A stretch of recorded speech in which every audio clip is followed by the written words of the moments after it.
Okay, thank you very much, Iro. That's a nice short introduction. So today I want to talk to you about transport and business selenide. And you might be thinking, what can there possibly be left to say about transport and business selenide? It's been researched now for over 10 years.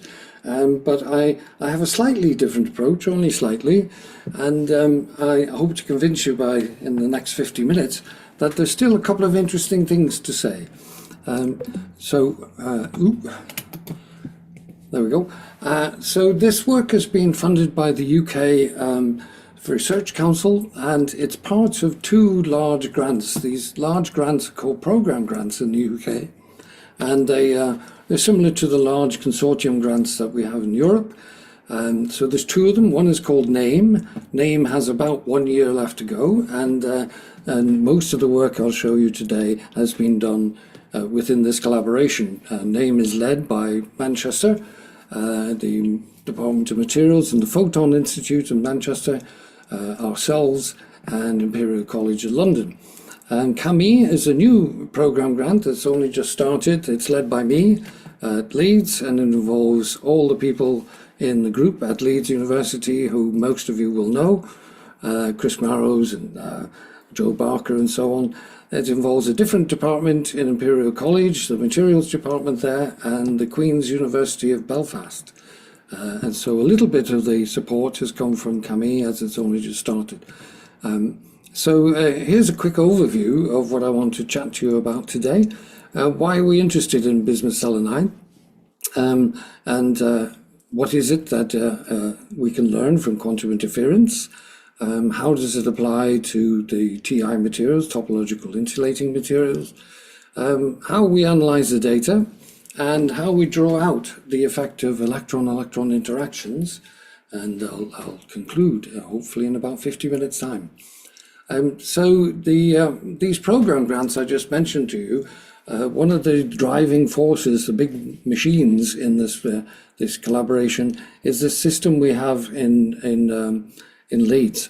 So this is our main deposition system now. We still run the other ones, but this one is designed by us and built by a couple of companies to our specification. And the principle of it is that we can deposit all the materials we're interested in different chambers and combine them in any way we like. These are distribution chambers in the middle there, and you can transfer samples at any time during a multi-functional growth. And it's all under UHV. The base pressure is the low 10 to the minus 11 millibars. And so that's called a Royce deposition system because it was funded, still funded by the National Funding Council, but it's overseen by an institute we have in the UK for advanced materials. So the institute is housed, the building itself in Manchester, but there are several nodes to this institute. We are one, Cambridge is another, Imperial College, and so on.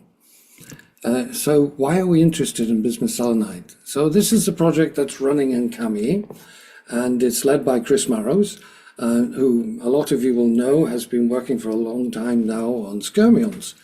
And so he has an expertise in growing skyrmion-bearing multilayers, of which one of his favorite is this cobalt surrounded by platinum and ruthenium. And so the object is to use TI materials, and we started with business selenide, as sources of high spin orbit torque experiments. So we hope to generate those in business selenide and do spin torque experiments into skyrmions, or layers containing skyrmions. And so this is Ben's new PhD student, well, a year or so into the job. And he's produced these PMA layers, required a tantalum buffer of about 2 nanometers. And so the hope is that the spin diffusion length is going to be long enough not to be a problem with that.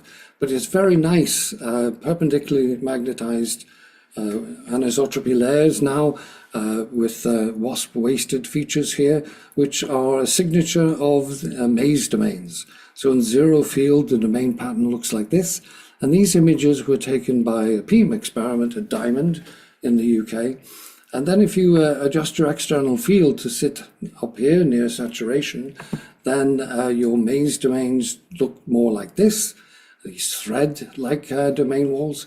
And then they use a pulsed regime, pulsing currents of up to this density, and you see a nice sea of skermions. And so that's all I'm going to say at this point about this work, because it's not really mine. But that's one of the reasons why we're interested in materials like bismuth selenite. Another is following a work program led by Oscar in Camille. He likes to put organic molecules on various things. They have lots of interesting effects, like diode type effects, as well as being able to gate the organic layer. So here's an image which I really like, because it shows how nice the growth has gone. So this is only 20 nanometers of bismuth selenite. And in the diffraction here, you can see very nice peaks associated with the bismuth selenite. And the C60 grows beautifully on top in a completely epitaxial manner. So this is a superstem experiment where you have very high resolution. You can see the individual carbon-60 molecules. And you see some light patches here at the interface, which has been interpreted as a charge transfer effect happening at the interface. So already, this is the benefit that we see of being able to grow the bismuth selenide NRME chamber and then transfer it rapidly under UHV to the organics chamber where we can deposit molecules. And these are some FFTs, fast Fourier transforms of these periodic structures to show you how nicely well-defined are these repetitions. And so now, if you know any old physicists, of which I am certainly one, you might hear them say from time to time that if you do physics long enough, you end up doing your PhD again. And that has certainly turned out to be true in my case, because my PhD was about quantum interference. And in fact, this diagram is from my PhD. And that was quite a while ago. So this diagram represents a quantum particle diffusing from point A to point B. And you can think of this as a little representation of how we might calculate the diffusive conductivity of the particles, say by doing Feynman path integrals. And the jagged nature of the path is to remind you that these are impurities along the way and they are suffering scattering. So the most interesting part of this diagram is this self-intersecting path in the middle, where an electron, being of wave nature, will come to this point I've labeled O, and it can traverse this loop in two directions because it's a wave. And so there's only one electron, but it will go around clockwise and anti-clockwise simultaneously. And then the interesting question is, what will happen when it comes back to the origin, these partial waves? Well, each path contains a certain number of scatterers. And if the scattering is incoherent, then psi1 is one path and psi2 is the counterclockwise path, say, then constructive interference will lead to adding up amplitudes here. If these amplitudes are not in phase, however, they will be destroyed and you'll have the classical addition of intensities only. And so this is what's known as quantum interference. It's where a wave-like nature of the particle gives rise to interference terms which can change the nature of the conduction through the medium. So this is the solution to a diffusion equation, a simple one like this, which you know is the same as the Schrödinger equation. D is a diffusion constant, and here we plotted, this is from Bergman's paper, here we plotted, he calls it a probability, but it's not really a probability because it's greater than 1 in places. So we have this Gaussian sort of shape. That's the classical representation where we only have the first two terms here. And so the question is, what happens if we have interference that gives rise to these terms? Then we get a peak here, peaked up at the origin. And what that means is the additional interference of these waves increases the probability of finding the particle at the origin compared to elsewhere in the diagram. And that came to be termed weak localization. Weak means that there's quantum interference effect and not the effect of a random disorder, which was known as strong or Anderson type localization. And so what is the condition for the interference to be constructive? And that is, it must be phase coherent. And the phase in this case is just ET over h bar. And so you realize now that the scattering must be elastic. And so as long as this is elastic scattering on both legs, then we expect to find quantum interference. And the length scale of this sort of behavior is given by the phase coherence length, which you determine from the phase coherent time, and the diffusion constant in this manner. And so we tend to think of an equivalence here of the phase time being equivalent to the interaction time, simply because, the inelastic time, simply because this is the phase breaking time. And by phase breaking, I mean the collisions will no longer be elastic, and that's easy to see, for example, if you absorb a phonon. Okay, so that argument doesn't contain spin.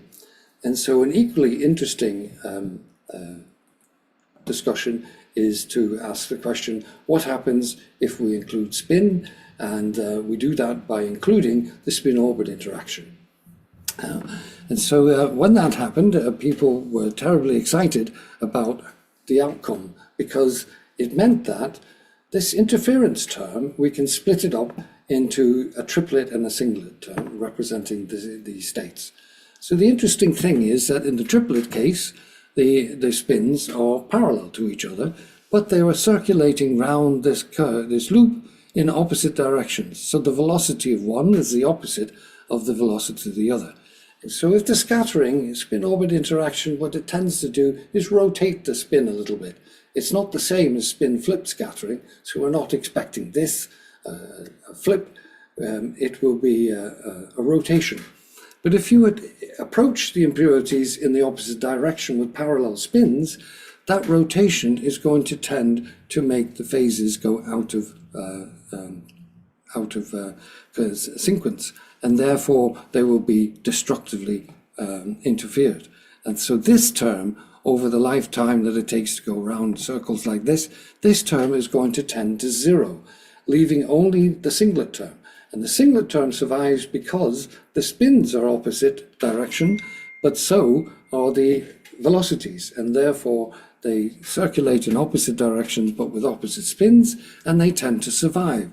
So this was called weak anti-localization, because the probability now of finding the particle here is actually reduced from the classical case, which is interesting. And it's due to the singlet term having constructive interference and surviving, whilst the triplet term does not survive. It is the phases are lost due to destructive interference. So sometimes people take a shortcut and say it's due to destructive interference, but it doesn't. That's not correct to say that, in a sense, because destructive interference would lose these two terms and take us back to the classical thing. But what actually happens is the probability is reduced over the expectation from classical physics. So now how does this connect to topological materials? This was anticipated a little bit by the same Bergman in 1982. He published a paper in which he showed that if the relative rotation of the spins around those closed loops is 2 pi, then the wave function changes sign. And that's because fermions have a rotational periodicity of 4 pi. And then in about 1998, Ando published a paper where he was talking about quantum interference effects, or weak anti-localization, on carbon nanotubes. And what he was able to show was that cancellation in the time reverse path led to no backscattering. So backscattering is a phrase back from the 80s, where it means that you cannot scatter into the minus k state. So this is a representation of that same real space loop, but now it's in k space. And so each of these is a scattering event that leads the original momentum k to end up being minus k. And we called that backscattering, and if this was the Fermi surface, then it was equivalent to a change of momentum of 2kf. And myself and my supervisor wrote a paper on how that is affected by the concentration of impurities that lead to the Anderson model, strong localization. So what Ando showed was that there couldn't be any backscattering, which means that there can be no weak localization, but only weak anti-localization. And so that is the first clue that these two topics are actually connected. Then people will learn that the acquisition of the change in phase of pi, 2 pi in spin space, leads to a change of phase of pi, and that became identified with the Berry phase. So we have two pictures of how this weak anti-localization may occur. And so what is it about the topological materials that explain this interesting physics? And that is, we can see that through the spin angular resolve photoemission experiments.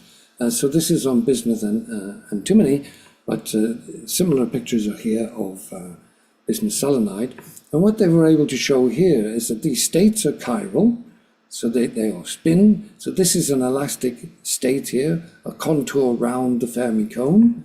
And you can see that the spins are expected to be chiral, like so. And what they were able to show by averaging the sum of their signals over the whole of the Fermi sphere is that the Berry phase of pi was indeed the sum of so an electron traversing, for example, over the Fermi sphere will acquire a phase change of pi, and therefore we should see weak anti-localization in the conductivity that's probing these states. So at this point, this is a nice diagram here this is a calculation of the band structure of bismuth selenide. You can see these are supposed to be the surface states, and these dark regions are the bulk states. And I just want to draw your attention to an interesting fact. The static dielectric constant, it ranges in thin film of bismuth selenide to numbers between 15 and 36, for example. In bulk bismuth selenide, it is as high as 100. And so we're able to work out the Bohr radius from this and the effective mass of the electrons in bismuth selenide, and that turns out to be 15 nanometers. So that's very large. So impurity bands are likely to form once you reach a certain density of impurities. And impurities in this case are probably not added impurities, but rather selenium vacancies.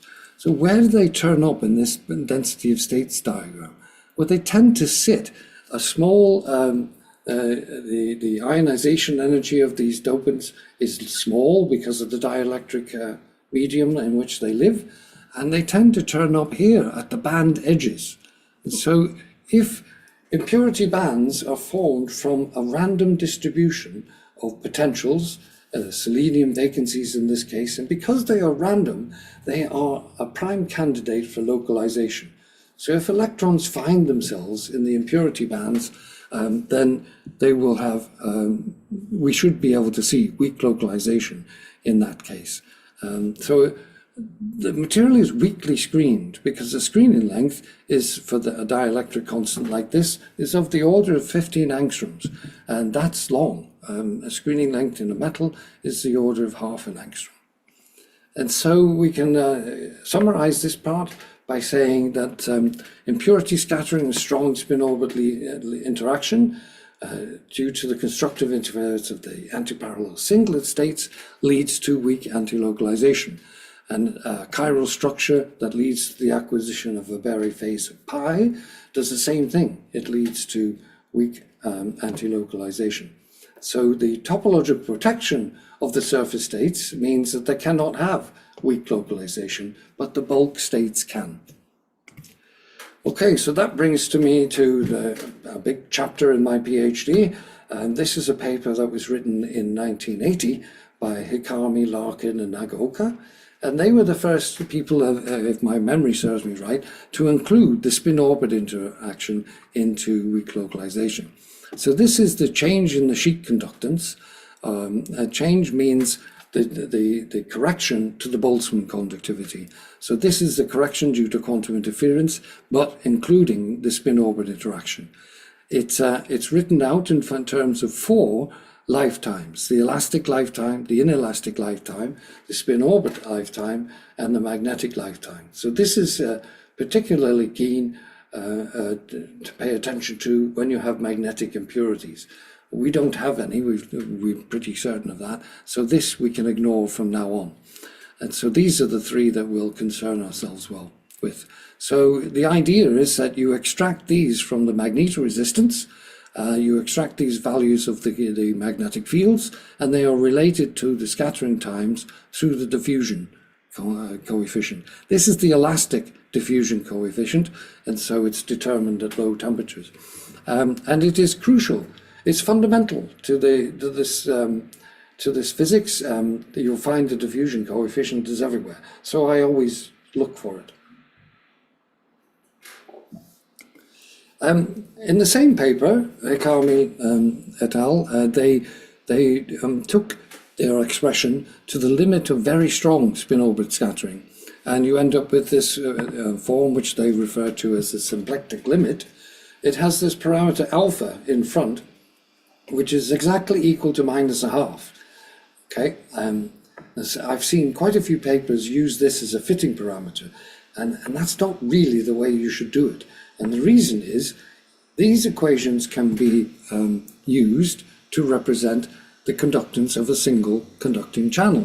And if you had more than one channel, then you would have to use this equation for each conducting channel. So you can't put this number out the front and say, well, I've got 13 channels, so it's just 13 times this.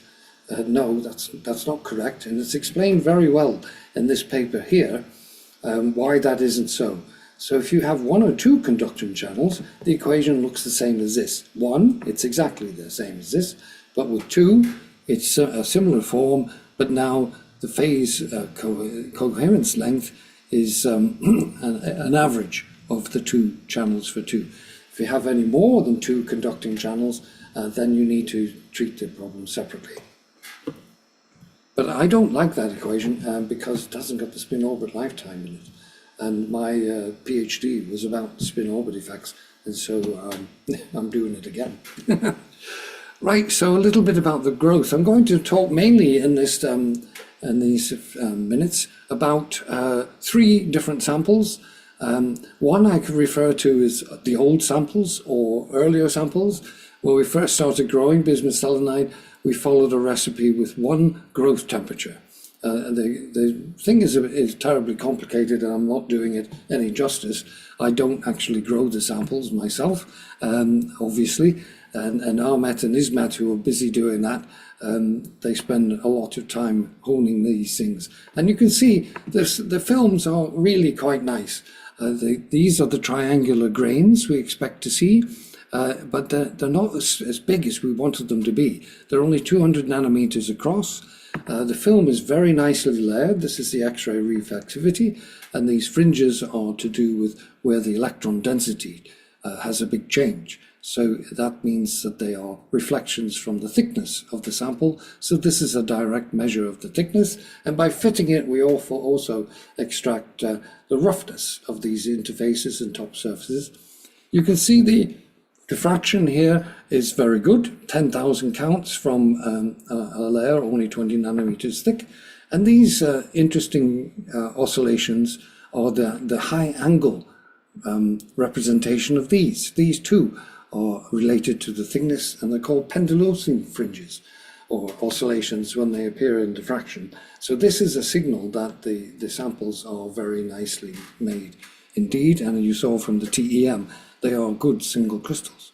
But nevertheless, the growth team improved the growth and introduced a two-step growth process, and that led to having really very large grains now. These triangular grains are about a micron in extent, and the terraces are only 1 nanometer. So this is a huge, this is a really flat, nice surface, because 1 nanometer corresponds to 1 quintuple layer. And with these samples, we're also able to see layer by layer growth. Read oscillations, you put your counter on the central beam here, and you measure the intensity of the reflected electrons. And what you see is these oscillations, and the reason they go like this is because when the oscillation have a lot of intensity, then you're getting a nice reflection from the from the top surface, and so it's smooth. And then as it starts to grow the next layer, you lose intensity because it's scattered into the diffuse condition, and so you lose intensity. And so this is a very nice way of counting the quintuple layers as they go down, and you can see the beautiful layer by layer growth. And so this is what I call the new samples with the bigger grains. And then the one other sample I'm going to talk about has a bismuth indium selenide, which we call BIS. On the top, this is a good insulator, and we were looking at growing samples with insulating layers on either side. And so that is the other sample I will refer to. Okay, so when we start our exploration of the transport effects, we measure the temperature dependence of resistivity and the Hall effect. We do that simultaneously, and this is one with BIS, and then selenium on the top as well. This sample is metallic. They all tend to look metallic like this. So if they're semiconductors, they are highly degenerate semiconductors. This is the sheet resistance now, and from this fit we can determine the strength, the electron-phonon interaction, and the Debye temperature, which looks similar to that which we'd find in bulk. The Hall effect gives us the number density, and from the measured resistivity or sheet resistance and the Hall coefficient, we find out what the mobility is. So this sample, which has no cap, but which is a new sample with the very large grains, it has a mobility of about 1500 centimeters per volt per second. A feature of all the samples we have measured have where this minimum tends to occur. This is not a straight line, it's hard to see, but it has an upturn like this. All of the bismuth selenide samples, no matter what the cap or the buffer is, they have an upturn like this. And there are 3 possibilities for an upturn like this. One is the Kondo effect, which we can rule out, because if you apply a large magnetic field and measure this again, the resistivity increases a little bit, whereas if it were Kondo, it would decrease. So it's not the Kondo. The 2 other explanations for an upturn like this are weak localization, which it could be, or electron-electron interaction effects. And so that's the point of part of this work. We want to understand where does this come from and can we explain it. I need the effective mass in doing this analysis, and so several papers now giving different measurements of the effective mass, but they settle on a number like 0.12, which makes sense. They're fairly light electrons.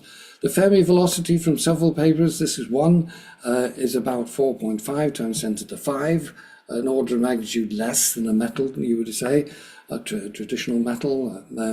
I calculate the Fermi velocity because from n I can find kf. So kf is also in the literature, and when I do that, I compare my values of kf and vf to the established ones, and they're always fairly similar. And so I use the effective mass to find vf, the elastic scattering rate from the extrapolation of this curve to 0, and then the mean free path, the elastic mean free path. So that's from this bit. So when I say mean free path in this talk, it's a constant. It's not the mean free path as a result of electron-phonon scattering, for example. So KFL is an important parameter in this physics. KFL is a parameter in the perturbation theory that you use to get to derive these expressions, and the quantum corrections are proportional to 1 over KFL. So in my early days in amorphous metals, the reason KFL was small was because KF is about 1 inverse angstrom in a good metal.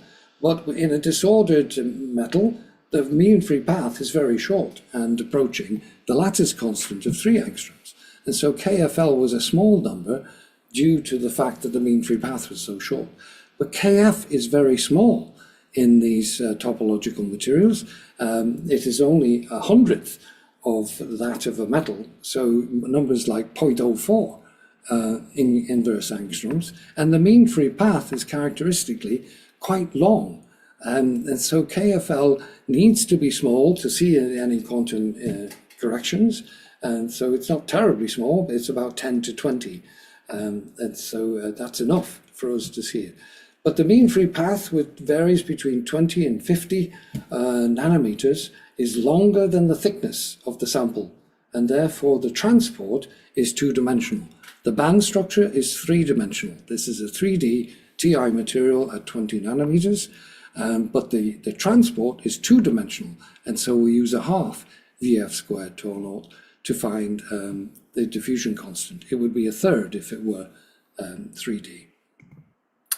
And so the temperature dependence of N, which we get from the Hall effect, it looks like it's the same sort of behavior that we would expect from ionization of selenium vacancies. This nice paper published in 2013 showed STM results and calculations on how those selenium vacancies affect the band structure and so on. And so we expect that as the samples improve, we fill in the vacancies. Each bismuth atom would give rise to 2 electron dangling bonds per selenium vacancy.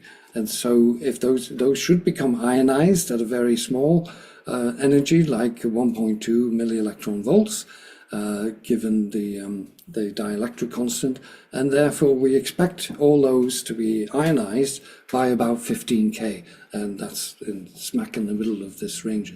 But I have to say that these are very small changes. It's changing over this temperature range by only 1 or 2%. But what we see is that this is the old sample with these numbers. This is the new sample with substantially smaller values of N, and interestingly the BIS cap didn't change the value of N very much, which is good news. We don't want it to interfere with the properties of the bismuth selenide. This is the mobility which we can ascribe to electron-phonon scattering, and what we can see, or inelastic scattering in any case, and following this behavior of E tau over M star, tau is the temperature dependent bit, and as we cool this thing down, it tends to the value of the elastic scattering rate that we get from the low temperature resistivity. The high field magnetoresistance, so this now is in a magnetic field with the field perpendicular to the sample, and the largest field we could access in this cryostat is 8 Tesla. And like many people, I think nearly all the publications I've seen, there is a B squared background. We call it a background because we're only interested in this bit today, but it would be interesting to understand in detail why this is B squared. It could be from charged impurities, selenium vacancies. It could be a two-band conduction in the classical magnetoresistance gives you a B squared as well. But for my fitting purposes, I simply subtract off this B squared background and pay attention just to the low field values. And so we need a scheme to fit this thing. We have 2 fitting parameters, and after I corrected the data, I plotted as the magnetoresistance as a function of field. I'm just looking at the range up to 1 Tesla, and I fit it with the full expression. But the elastic time, that's not a fitting parameter. I know it from the resistivity. And that's the first point. Reducing the number of fitting parameters is important. And so we get a first glimpse at what is the spin orbit time in bismuth selenide. This is the good sample, and we find it's 39 femtoseconds. To put that into context, copper, we're doing copper for another reason. This is 10 nanometers of copper, and that has a spin-orbit interaction. It's tiny, as you would expect, because copper is light. It's 13 picoseconds. And in amorphous copper titanium, the subject of my thesis, one subject, it's 1 picosecond. So titanium and copper increases the spin-orbit interaction. We tried another alloy, which was calcium aluminium deliberately doped with small amounts of gold, and that increased the spin-orbit effect to 140 femtoseconds. And palladium silicon, the strongest one I knew before I found this one, was 90 femtoseconds. And so there's an important point to notice here. In all of the other work that I've done on weak localization, when you switch off the weak anti-localization effects by applying a field of the order of a Tesla or so, then what follows that is weak localization until you eradicate that. And that happens at a larger field. I can fit this out to 3 Tesla and still see the weak localization. This is weak localization being switched off by the magnetic field. So delta rho over rho goes down. And here, there is never any sign of weak localization. And so I think that's important to note. The other thing I did, just to satisfy myself, is that when you're in the limit, the limiting value of this is 10 femtoseconds. And what I mean by limiting value is if you were to reduce this time any further, the curve doesn't change. You've reached the saturating behavior in the theory. And so that's the limit. And so this is pretty close to the limit. But so we should definitely be in the region where the short form of the HLN equation works. And I've labeled that with alpha. And what you can see is it fits identically. And so you get a tau phi, which is more or less the same as tau I that I extract from my fits of the full expression. This is 28 picoseconds, and tau phi is 33 picoseconds. So pretty much the same. And it returns a value of 1 conduction channel. But I'm not going to use it again because I don't like it. So spin-orbit interactions are supposed to be temperature independent. Now, when I was fitting metals, frequently this didn't turn out exactly as we wanted to. You couldn't fit the data without ascribing some temperature dependence to the spin-orbit effect. And I think what's happening here is that it's just not working properly. Maybe there's something else in your samples that you didn't know about, or there's an effect that's bigger than you think it should be. But in this data, most of the time, when the experiments are done well and you have strong spin-orbit scattering, it fits beautifully. So now what I've done is I've taken the lifetime that I found at the lowest temperature and taken it out as a fitting parameter. So all of these higher temperatures, up to about 20 K, when we expect the inelastic rate to be high enough to get rid of the quantum interference, the only parameter now is tau I, the inelastic rate. And so it fits beautifully with just one fitting parameter and explains all of this temperature dependence. And so it looks like this, and it falls down a temperature like so. And here tau phi from the short version is indeed, as I say, it should be the same as tau I, and it pretty much is. So I wanted to talk a little bit about the effects of the cap. The spin-orbit interaction should be a feature of the bulk band structure.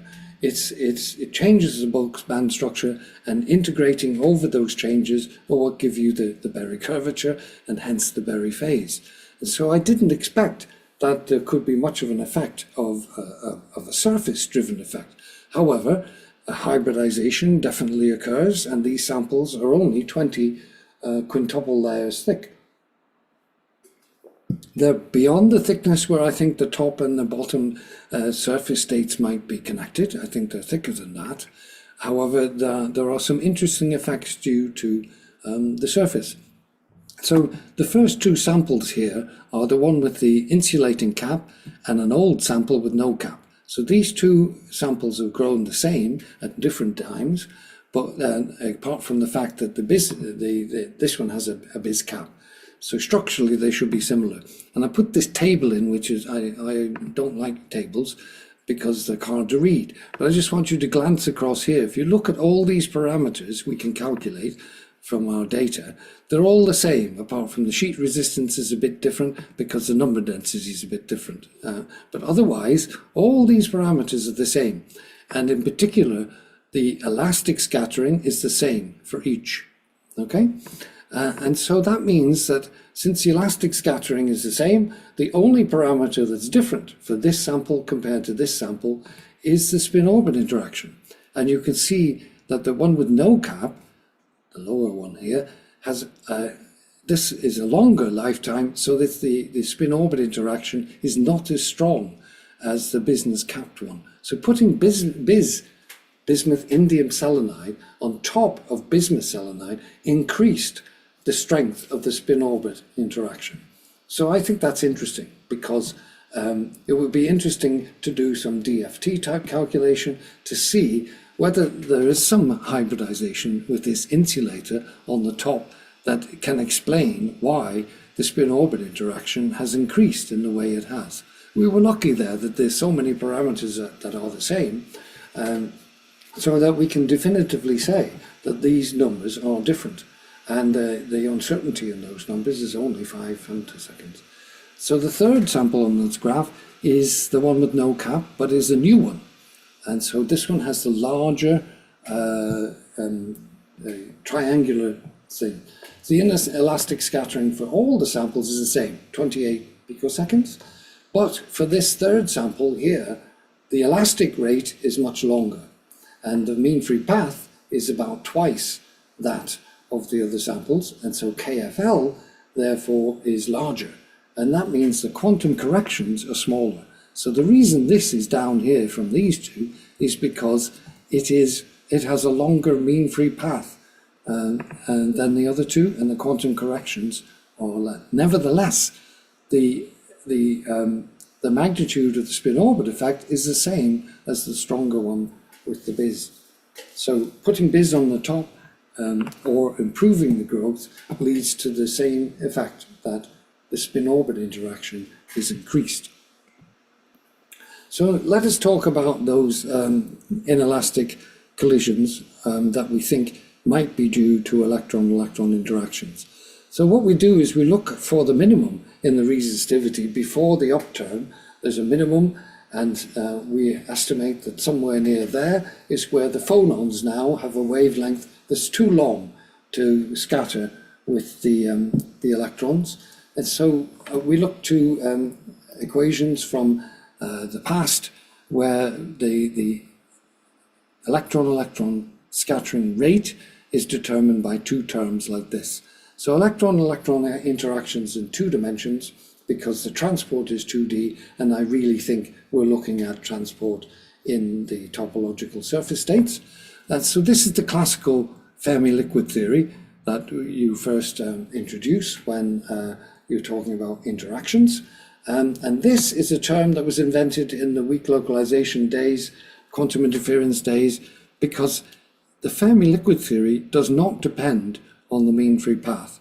It simply averages of the Fermi surface, and you talk about quasi-particles being excited into states with a lifetime of tau EE, and then they are scattered out of those states. There's no mean free path effect.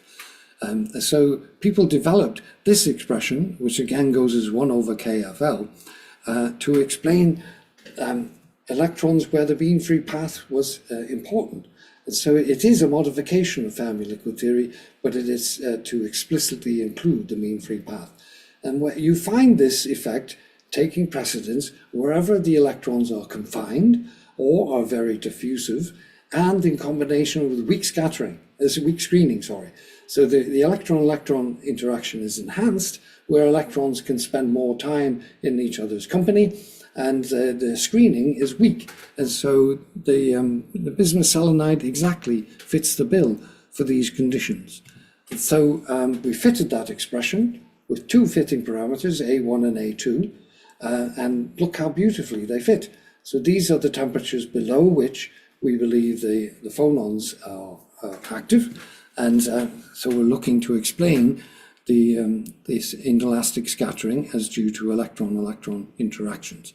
So this fit is not good enough on its own. We have to compare it to what we can calculate and what other people have found.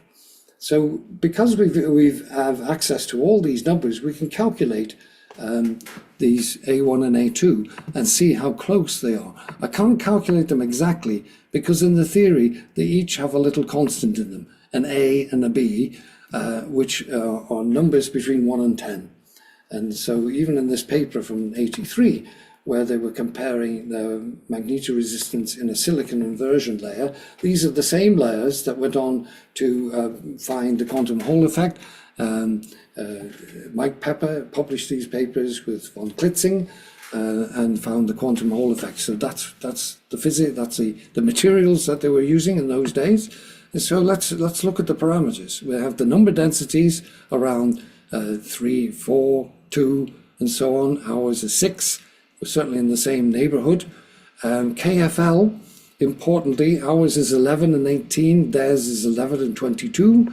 A1, this term, is numbers like 6, 1, and 3, and so on. You see big numbers, much bigger numbers than A2. And so these are confined. These are the forerunners of what we came to call two-dimensional electron gases. So they are confined electrons with again, they're in silicon, so the screening in silicon is also weak compared to a metal. And so A1 is a dominant term. Ours is even stronger. It's twice theirs in the case where the KFL is similar. And yet it agrees very well, I think, with our calculated value. This is only a factor of 2 different. We have better agreement with the Fermi liquid theory. These are calculated values, and these are the values from the fit. So pretty strong evidence that it is electron-electron interactions. It meets all the criteria for finding them, and that they are dominated by a mean free path effect, which to me means confinement, because the mean free path is not short, just as it's not short in a 2-deck. Both of these samples are comparable from the point of view that KF is the small number, not the mean free path. And so there's one final thing that we can talk about, and that is, what about that upturn in the resistivity? So the upturn in the resistivity, I said, could be 3 things. And so we've ruled out the Kondo effect. What about weak localization? So weak localization does indeed explain upturns like this in the resistivity. Here the field is 0. This is the 0 field resistivity, just reducing the temperature.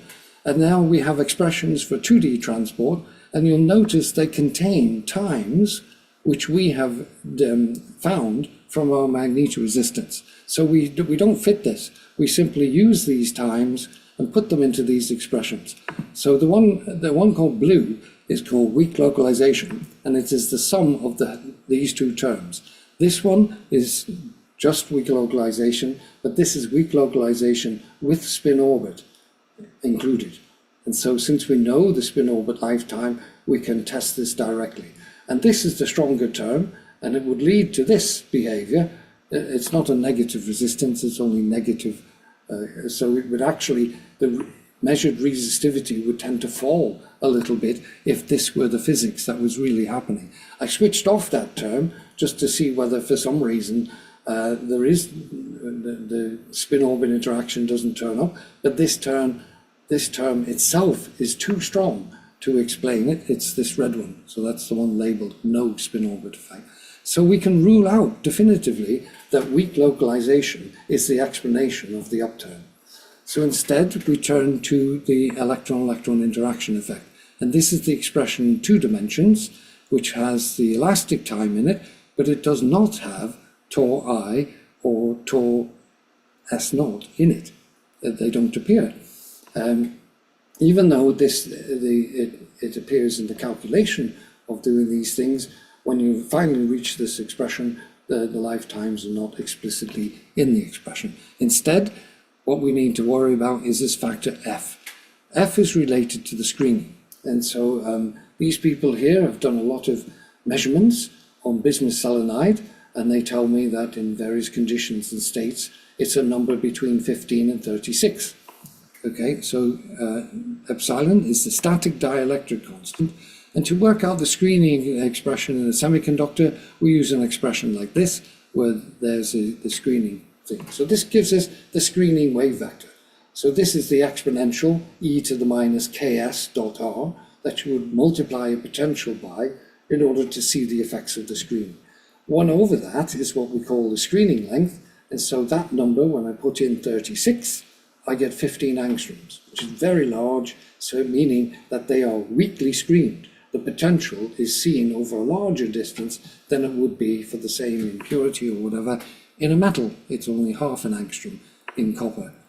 Interestingly, these people showed that these dielectric constants depend on what sort of a cap you have. And so for me to get the same effect with the bis-capped material, I needed a different value of the dielectric constant. So I just pick one, the one that seems to be best, and put it in this function and don't fit it. I just draw it on top. And I think you'll agree that F, which is the ratio of the screening vector to KF, is plugged into this expression here, like so, and it fits remarkably well.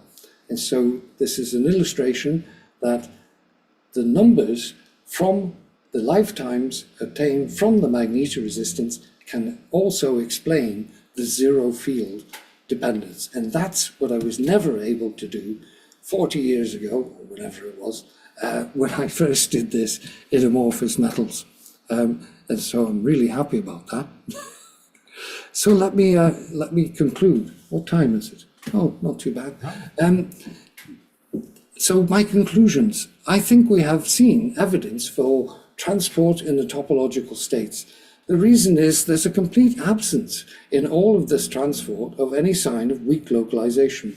The spin diffusion length is related to the spin orbit length by this expression here, and the spin orbit length is short because, hence a short spin diffusion length, it's short because the spin orbit time is so low. But remarkably, this is similar to the mean free path. This is the spin orbit length, and that's not normally the case. The mean free path should be much longer than the spin diffusion length. But this is expected for a spin momentum locked system, as pointed out by Ando quite well more than 10 years ago. So I think that's what we're seeing. We're seeing another smoking gun for evidence that we are probing the topological states exclusively. I'm going to be that strong about it. The strong electron interaction, electron-electron interaction, is dominated by the term which describes that of a confined system, and like a two-deg. And so that again is suggesting that what the physics we're seeing here is to do with the topological states in the surface. Exceptionally strong spin orbit effect. I love the fact that we've extracted the spin orbit lifetime.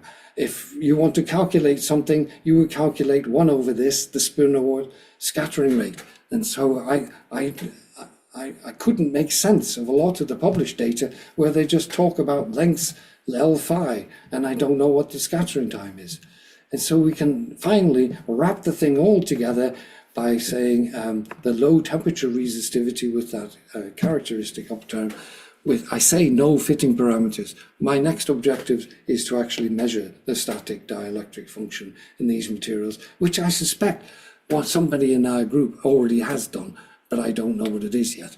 So thank you very much.